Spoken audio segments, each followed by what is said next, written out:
Cerita dimulai di sebuah desa kecil bernama Sultanpur di wilayah utara Pakistan yang sunyi dan dikelilingi oleh pegunungan. Di suatu hari yang cerah, anak kecil bernama Syahida sedang asik membantu ayahnya mengembala domba. Sang ayah menyuruh Syahida untuk segera pulang karena hari itu sebentar lagi akan menjelang malam.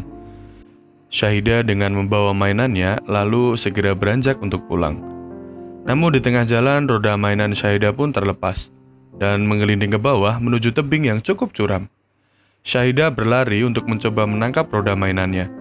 Namun naasnya Syahida terjatuh dari tebing itu.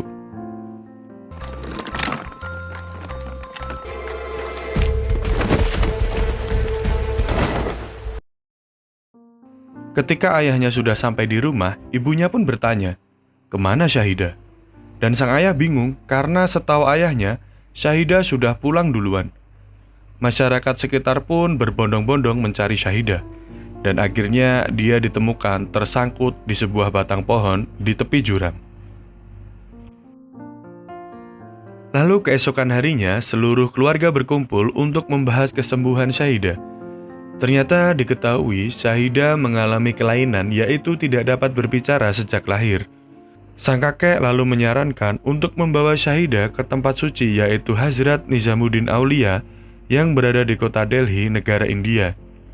Awalnya ayah Syahida ragu untuk membawa putrinya ke sana, mengingat ketegangan dua negara antara India dan Pakistan yang sudah berlangsung sekian lama. Namun ibu Syahida memiliki tekad yang cukup kuat. Dia berkata bahwa dia sendiri yang akan mengantarkan Syahida ke tempat suci tersebut.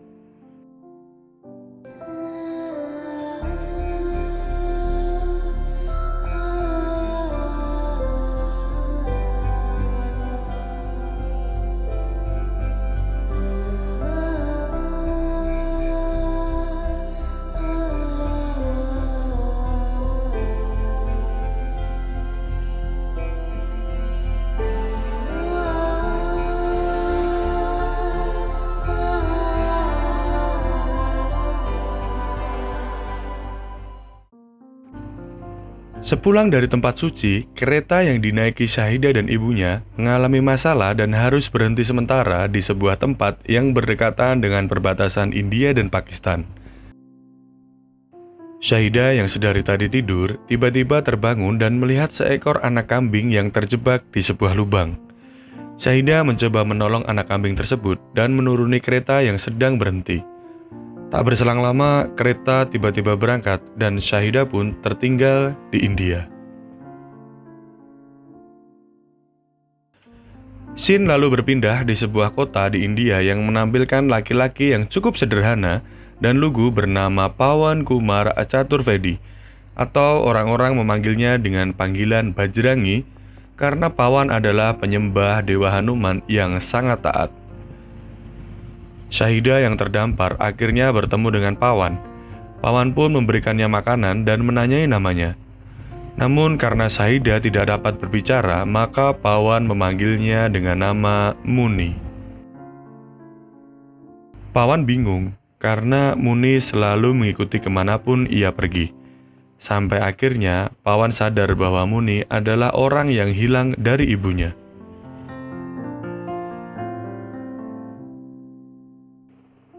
Pawan mencoba melaporkannya ke polisi, namun karena kurangnya informasi dari Syahida, polisi tidak terlalu menghiraukannya.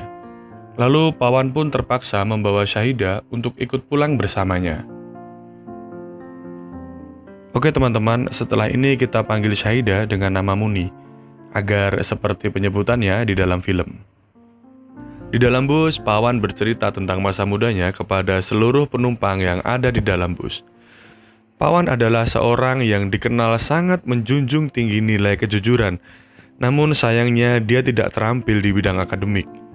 Pawan selalu gagal dalam mengikuti tes ujian hingga 10 kali.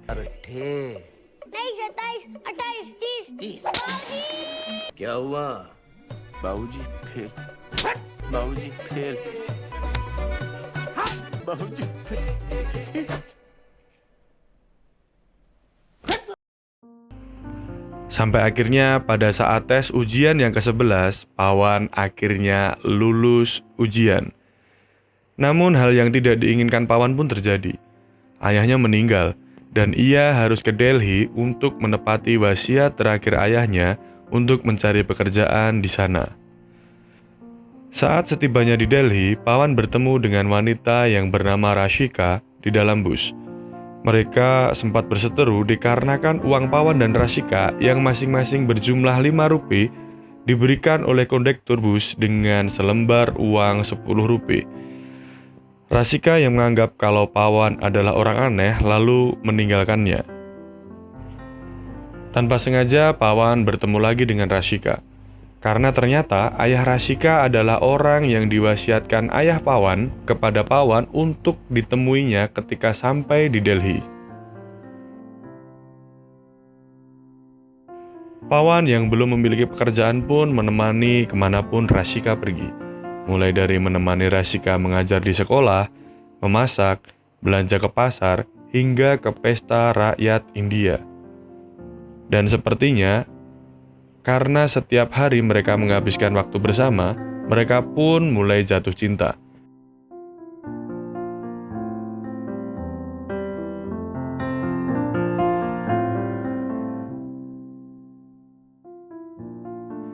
Namun perjalanan cinta Pawan tak berjalan begitu mudah. Ayah Rashika memberikan waktu 6 bulan kepada Pawan untuk membuktikan bahwa Pawan adalah orang yang layak untuk Rashika. Scene pun lalu berpindah di masa sekarang. Muni dan Pawan akhirnya sampai di rumah Rashika. Ayah Rashika sempat tidak suka kepada Muni.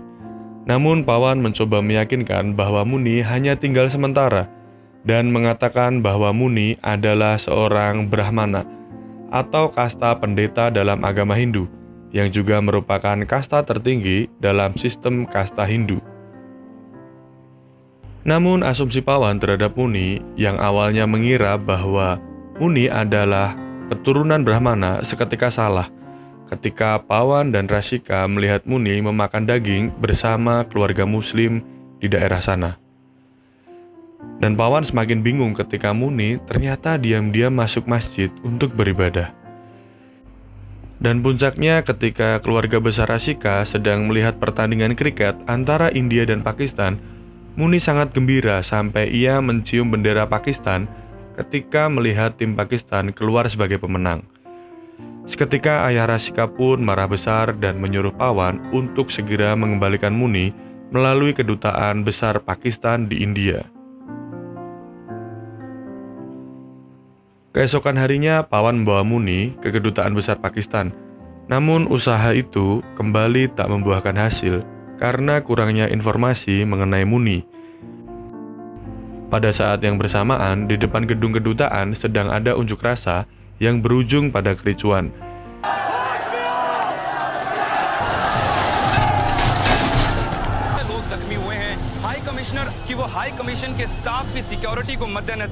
Alhasil, semua akses pelayanan visa ditutup selama 1 bulan. Ayah Rashika pun menyarankan Pawan untuk bertemu dengan kenalannya yang merupakan biro perjalanan luar negeri. Sesampainya di sana, agen biro tersebut tidak melayani pembuatan paspor ke Pakistan. Namun, Pawan diberikan alternatif solusi agar Muni bisa pulang ke Pakistan melalui jalur ilegal, dengan tanpa paspor dan juga visa. Dan tentunya semua itu tidak gratis. Pawan harus membayar biaya sebesar 1,5 lakh atau sebesar 30 juta rupiah. Dengan berat hati, akhirnya Pawan menyetujuinya dan melepaskan Muni untuk pulang kembali ke Pakistan. Namun, hal tak terduga pun terjadi. Saat Pawan akan menyusul Muni untuk membelikan gelang yang tempo hari Muni inginkan, ia malah sampai di sebuah rumah bordil. Ya, bukannya dikembalikan, ternyata Muni malah dijual di rumah bordil oleh agen tersebut. Seketika Pawan marah dan inilah yang terjadi.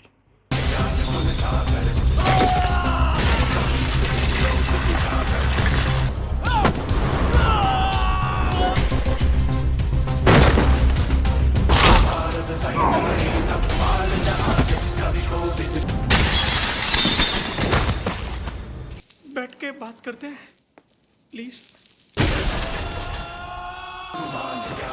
सागर जय कपीस तिहु लोक उजागर जय।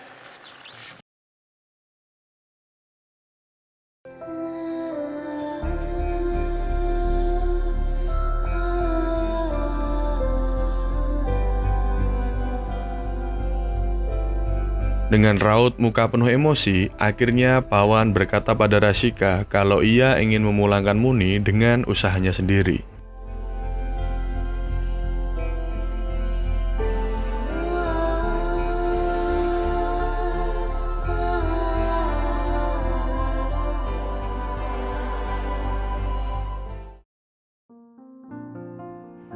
Perjalanan yang mereka lalui awalnya nampak mudah.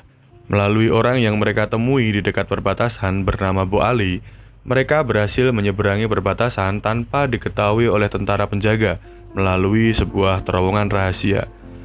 Namun karena Pawan adalah pengikut Bajrang Bali yang jujur, akhirnya ia menunggu patroli tentara perbatasan untuk meminta izin melanjutkan perjalanan. Tak seperti perkiraan Pawan, tentara itu malah mengembalikan Pawan dan Muni ke perbatasan India dan menutup terowongan tersebut. Namun Pawan tak menyerah. Ia kembali menyeberangi perbatasan menggunakan terowongan lain, dan ketika tentara perbatasan mengetahuinya, ia dipukul hingga membuat Muni menangis. Akhirnya berkat kegigihan dan kejujuran Pawan, komandan pasukan perbatasan memberikan izin Pawan untuk memasuki wilayah Pakistan. अपने आप को बजरंग बली का भक्त कहते हो तो वापस जरूर आना। वादा रहा sir. Pawan dan Muni melanjutkan perjalanan dengan melewati padang pasir yang cukup luas. Sesampainya di sebuah desa, perjalanan mereka kembali terhambat. Mereka harus berurusan dengan polisi Pakistan dikarenakan Muni mencuri borgol polisi tersebut. Alhasil mereka ditangkap dengan tuduhan sebagai mata-mata India yang menyelinap ke Pakistan. Karena mereka tidak dapat menunjukkan data identitas diri mereka kepada polisi tersebut. Shin lalu beralih ke seorang reporter bernama Chan Nawab yang sedang melakukan liputan Idul Fitri. Ia diberitahu temannya bahwa ada berita menarik, yaitu mata-mata India yang tertangkap di daerah mereka. Chan pun langsung menuju kantor polisi untuk melakukan liputan. Saat Chan melakukan liputan, Pawan dan Muni berhasil meloloskan diri dari kantor polisi. Chan yang melihatnya pun berusaha untuk mengejarnya dengan harapan dia dapat membantu kepolisian menangkap Pawan yang dianggap mata-mata India. Namun seketika perasaan Chan berubah ketika mendengar pengakuan jujur dari Pawan mengenai tujuannya ke Pakistan. Chan pun akhirnya malah membantu Pawan untuk meloloskan diri dari kejaran polisi.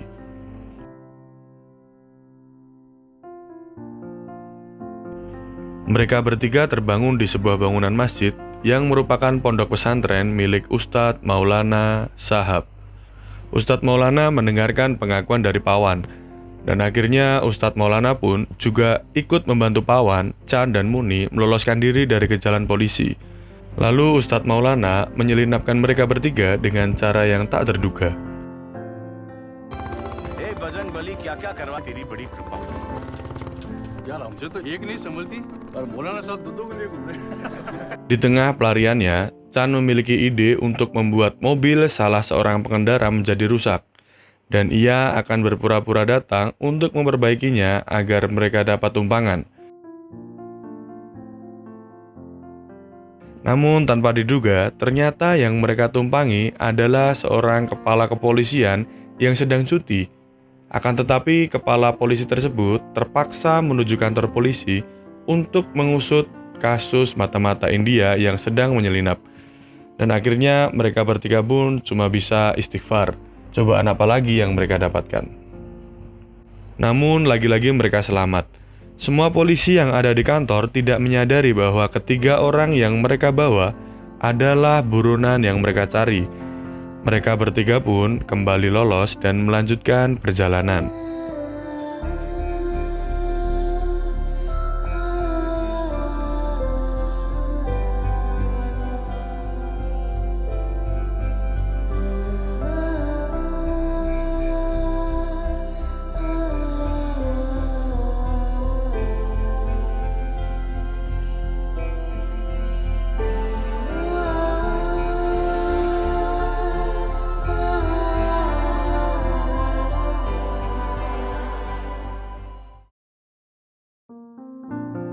Suatu malam, Chan berusaha menelpon beberapa stasiun TV untuk memberitakan perjuangan seorang yang rela menyeberangi perbatasan India dan Pakistan tanpa paspor, dan tanpa visa demi bisa memulangkan anak kepada ibunya.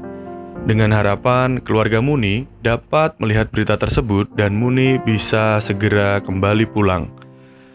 Namun tak ada satupun pihak TV yang tertarik akan berita tersebut.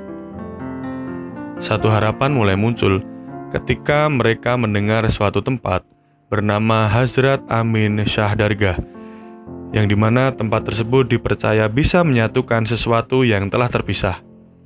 Sayangnya kawan Chan yang di awal film sebagai kameramen mencoba untuk menjebak Chan, Pawan, dan Muni di Hazrat Amin karena teman Chan tersebut sedang mendapatkan tekanan polisi yang mengejar mereka bertiga. Lalu setelah sampai di Hazrat Amin, Chan menyadari kehadiran polisi dan segera menghindari kejaran tersebut dengan cara mengecoh informasi kepada temannya bahwa mereka akan pergi ke suatu tempat bernama Gojra.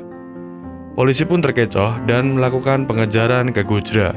Ketika mereka bertiga sedang beristirahat di sebuah warung kopi, Chan menunjukkan rekaman liputan mandirinya ketika berada di Hazrat Amin kepada Pawan dan Muni.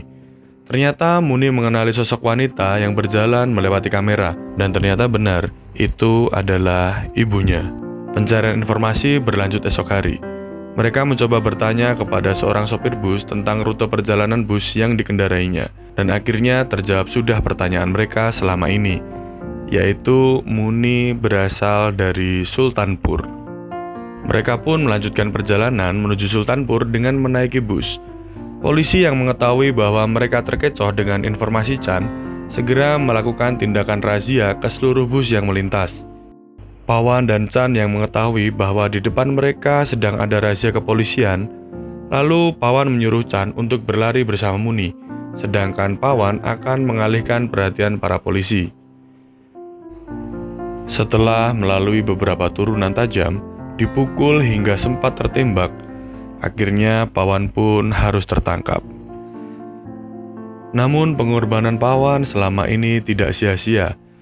Muni alias Syahida berhasil kembali ke pelukan sang ibu.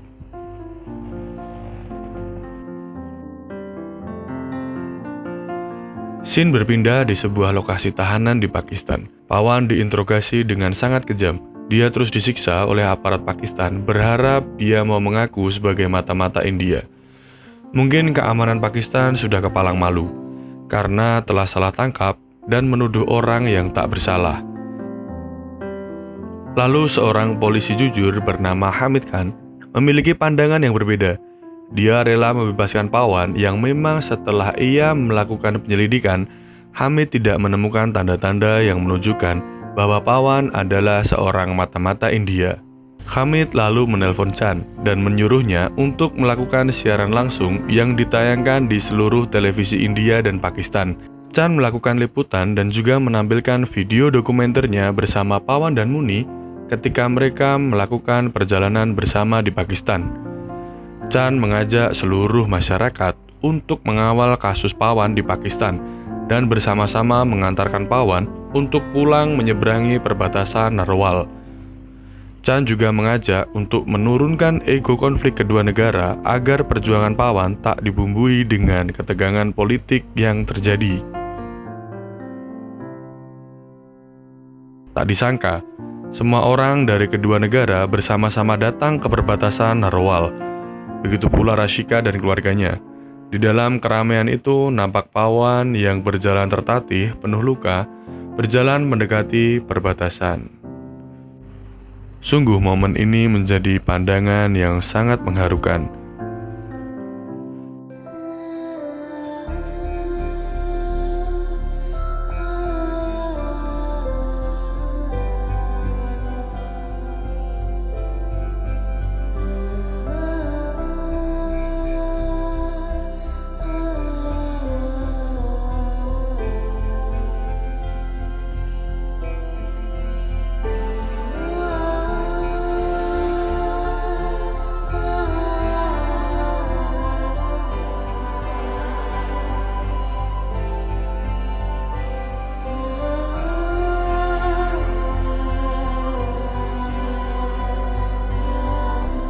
Dan di momen ini pula, Pada akhirnya Syahidah mampu berbicara untuk pertama kalinya.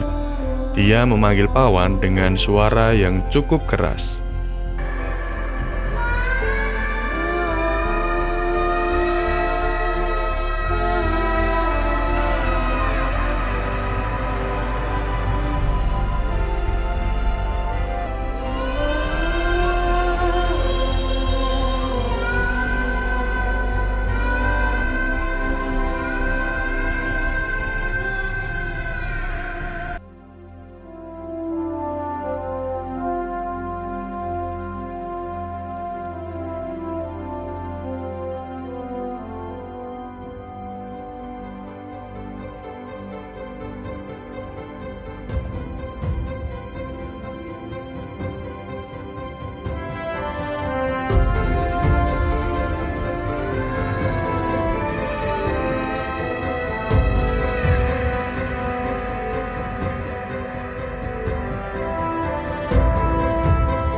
Bajrangi Bhaijaan bukan sekedar kisah pertemuan dua insan berbeda negara. Ini adalah kisah tentang keyakinan yang melampaui agama, tentang keberanian yang tak membutuhkan kekerasan, dan tentang kasih sayang yang tidak mengenal batas. Di dunia yang sering dipenuhi kebencian dan perbedaan, satu orang bisa menjadi jembatan penghubung antara dua bangsa, bukan dengan kekuatan, bukan dengan politik, tapi dengan hati. Pawan Kumar Chaturvedi. Ia bukan siapa-siapa. Ia tak punya gelar, tak punya jabatan, juga tak punya kekuatan. Tapi ia punya sesuatu yang di dunia kini sedang kekurangan, yaitu keberanian untuk mencintai tanpa syarat. Kita tak butuh lebih banyak tembok. Kita hanya butuh lebih banyak orang seperti Bajrangi. Karena di mata Tuhan, yang paling dekat dengannya bukan mereka yang paling keras berseru, tapi mereka yang paling lembut, menjaga satu sama lain, dan memanusiakan manusia.